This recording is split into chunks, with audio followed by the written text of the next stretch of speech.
Hello everyone, welcome to Wise Education and we are doing chapter 5 class 6 separation of substances. हम लोग separation of substances कर रहे थे and we have done some methods to separate the substances and few of them we have done, but today we will start the next method, that is the evaporation. Today we will discuss about what is evaporation and what is condensation. So first of all we will start the evaporation. The process of converting a liquid condition to a gaseous state when heated. जब हम किसी चीज़ को heat करते हैं तो liquid condition में होता है और उसे हमने जब हीट करना शुरू किया तो वो क्या होगा, वो इवेपोरेट होना शुरू होता है. जैसे कि यहाँ पर दिखाया हुआ है, ये इवेपोरेशन हो रही है, मतलब कि ये क्या हो रही है, वेपर्स बन करके यहाँ पर इस तरह से डॉटेड सी स्ट्रक्चर में वो चली जाएगी. तो इस तरह से और फिर धीरे धीरे यहाँ पर देख रहे हैं हम लोग लिक्विड का कितना मटेरियल यहाँ पर प्रेजेंट है. तो लिक्विड जो है, सबस्टेंसेस जो हमारे पास में है वो काफ़ी अमाउंट में है, बल्क में है. लेकिन इधर अगर हम देखें धीरे धीरे जब उससे हीट किया जा रहा है, यहाँ पर ये क्या है, ये आपकी हीट प्रेजेंट है. और जब हम उसे हीट करते हैं तो धीरे धीरे उसकी जो अमाउंट है वो धीरे धीरे क्या हो रहा है, डिक्रीज हो रहा है. तो यहाँ पर इसका अमाउंट क्या हो गया, कम हो गया है. So during the evaporation the conversion of a liquid condition to a gases state when heated.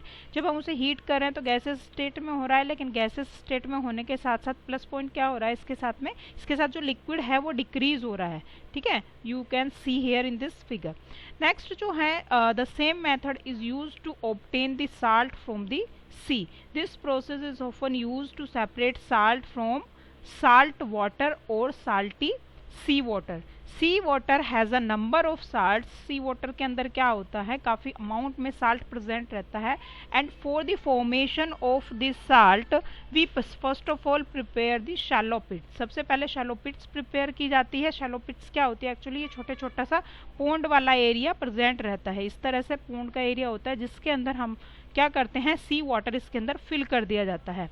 And leave for the long time, काफ़ी लंबे टाइम के लिए उसको ऐसे ही छोड़ देते हैं जिससे कि धीरे धीरे इवेपोरेशन होता रहता है with the help of the sunlight. Shallow pit called evaporation ponds are constructed and salt water is allowed to stand in these. और इसके अंदर क्या होता है कि हम जो शैलो पिट होती है उससे इवेपोरेशन होगा पोंड से, और उसके बाद there is the formation of the salt from the salty water and from the sea water. After some time the water gets evaporated leaving behind the salt. बाद में हमारे पास क्या बच जाएगा, सिर्फ साल्ट प्रेजेंट रहेगा.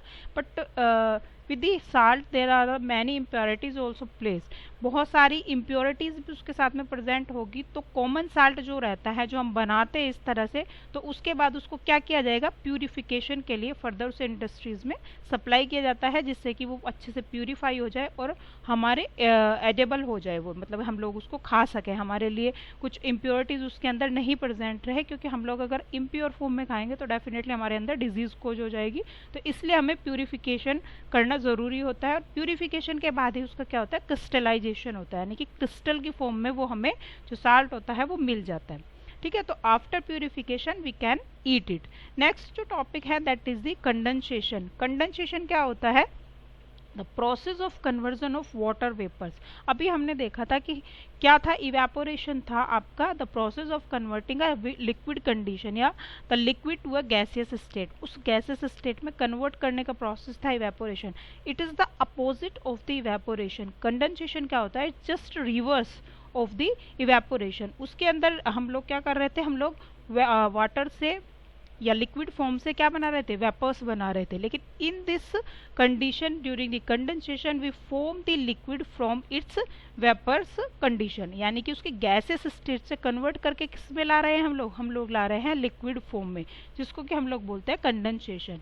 Take some liquid to a kettle and close its lid. It's for understanding this condensation process, first of all we will discuss the activity that is given in the NCERT. NCERT में given भी है ये activity कि किस तरह से हम condensation भी कर सकते हैं, प्लस उसके साथ साथ हम लोग क्या कर सकते हैं, साल्ट का सेपरेशन भी किया जा सकता है. If we take the liquid as a salty liquid, मतलब उसके अंदर हमने साल्ट रखा हुआ है लिक्विड के अंदर. सबसे पहले हमने क्या किया, डिजोल्व किया है साल्ट को और इस लिक्विड को हमने केटल के अंदर रख दिया है. और उसके बाद उसको हमने फिर हीट करना शुरू किया, तो उसमें लास्ट में हमें केटल के अंदर साल्ट भी मिल सकता है. ठीक है, तो इससे दो प्रोसेस हम लोग देख सकते हैं जैसे कि एनसीईआरटी में गिवन है, लेकिन I will discussed about only the condensation here.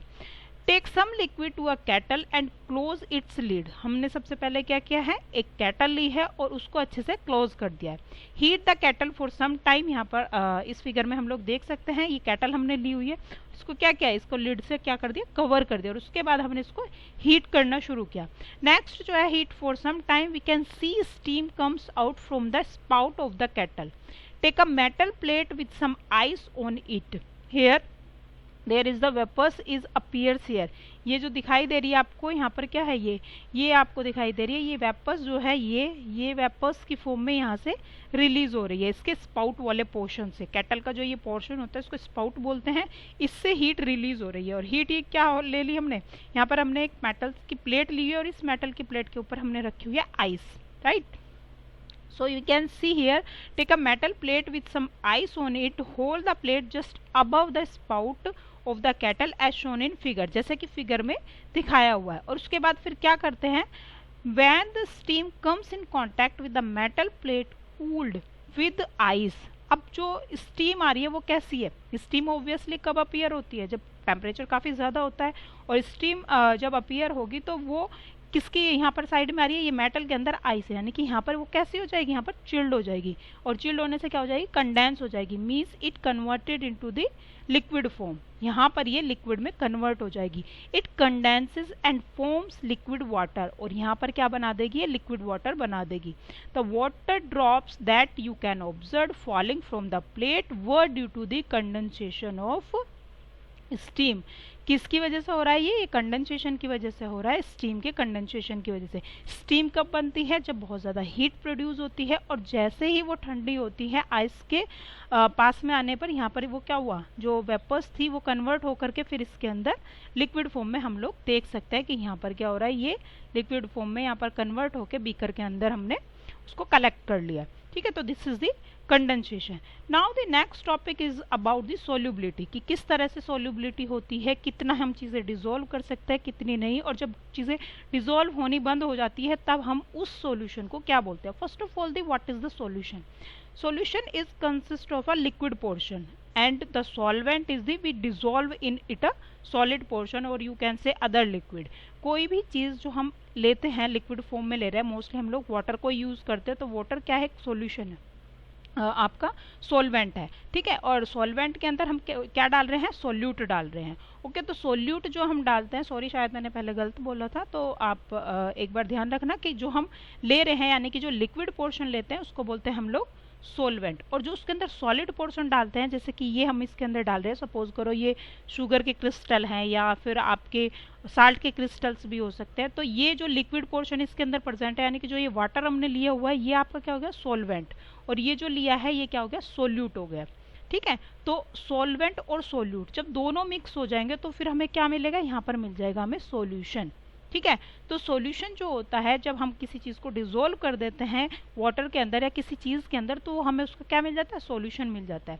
तो उसी सॉल्यूशन को हम लोग क्या बोलते हैं, सैचुरेटेड सॉल्यूशन। एक टर्म गिवन भी है आपके चैप्टर में, वो क्या होता है, you will need a beaker, it's just like a activity, need a beaker or a tumbler, a spoon, salt and water, pour half a cup of water in the beaker, beaker के अंदर हमने half cup ले लिया। now add 1 teaspoon of salt and stir it well until the salt dissolve completely. जब तक हम उसको अच्छे से घुमाते रहेंगे जब तक कि वो साल्ट उसके अंदर पूरी तरह से डिजोल्व ना हो जाए। Suppose this is the crystal of the salt, ये जो छोटे छोटे पार्टिकल्स दिखा हुए वो क्या है, क्रिस्टल हैं, साल्ट के क्रिस्टल है, और हम इसके अंदर इसको डिजोल्व करें तो हम क्या देखते हैं कि कुछ टाइम तक तो जब हम इसको डिजोल्व करते रहते हैं वो अच्छे से उसके अंदर मिक्स हो जाता है, हमें दिखाई भी नहीं देगा, but after some time we can see the some particles of this solute और साल्ट के या फिर किसी और सोल्यूट के हम उसके अंदर पार्टिकल्स देख सकते हैं। Add 1 teaspoon of salt and stir it well until the salt dissolve completely. जब तक घुमाते रहेंगे जब तक कि वो पूरी तरह से उसके अंदर डिजोल्व ना हो जाए। Again add a teaspoon of salt and stir well, go on adding salt 1 teaspoon at a time and stir. बार बार एक एक चम्मच करके हम लोग टीस्पून से हम उसके अंदर ऐड करते रहेंगे। आप शुगर भी ले सकते हैं इसमें या फिर साल्ट भी ले सकते हैं। After adding a few spoon of salt, do you find that some salt remains undissolved and settle at the bottom of the beaker? If yes, this means that no more salt can be dissolved in the amount of water we have taken and the solution is now said to be saturated. अब इसमें बोला हुआ है कि एक condition ऐसी आएगी कि वो पूरी तरह से डिसॉल्व नहीं होगा और कुछ पार्टिकल्स हमें उसके बेस में दिखाई देंगे, उसके बॉटम सरफेस पर भी करके हम देख सकते हैं छोटे छोटे particles. So because of this activity we can see that now the solution becomes converted into the saturated solution. In the starting it was the unsaturated solution. ये कैसा solution था? unsaturated solution. unsaturated solution वो होता है जिसके अंदर हम solute को dissolve कर सकते हैं और भी ज़्यादा solute हम उसके अंदर add कर सकते हैं. But when the saturation solution saturated solution is appear या बन जाता है जब saturated solution, solute settles at the bottom and we cannot add more solute in the solution. बहुत ज़्यादा अब उसके बाद में हम solute उसके अंदर add नहीं कर सकते. saturated solution में यही होती है. हाँ, अगर हम लोग उसको हीट कर दे, बीकर को हम एकदम से उसके बाद थोड़ा सा हीट कर दे, थोड़ा सा उसका टेम्परेचर बढ़ा दे, तो अगेन फिर से उसके अंदर क्या होगा? solute dissolve हो जाएगा. ठीक है, again it get converted into the unsaturated solution. Now we can say that what is the saturated solution? It is a solution that contain the maximum amount of solute that can be dissolved under the condition at which the solution exists.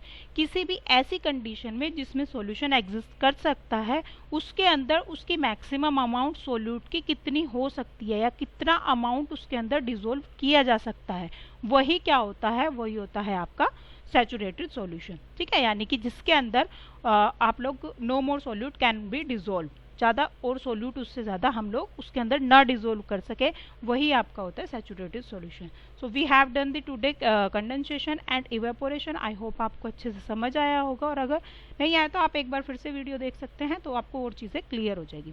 Second thing, अगर आपको अच्छी लग रही है videos तो please मेरे channel को subscribe कीजिए, लाइक एंड शेयर भी करना मत भूलिएगा. Thank you so much, take care and bye bye.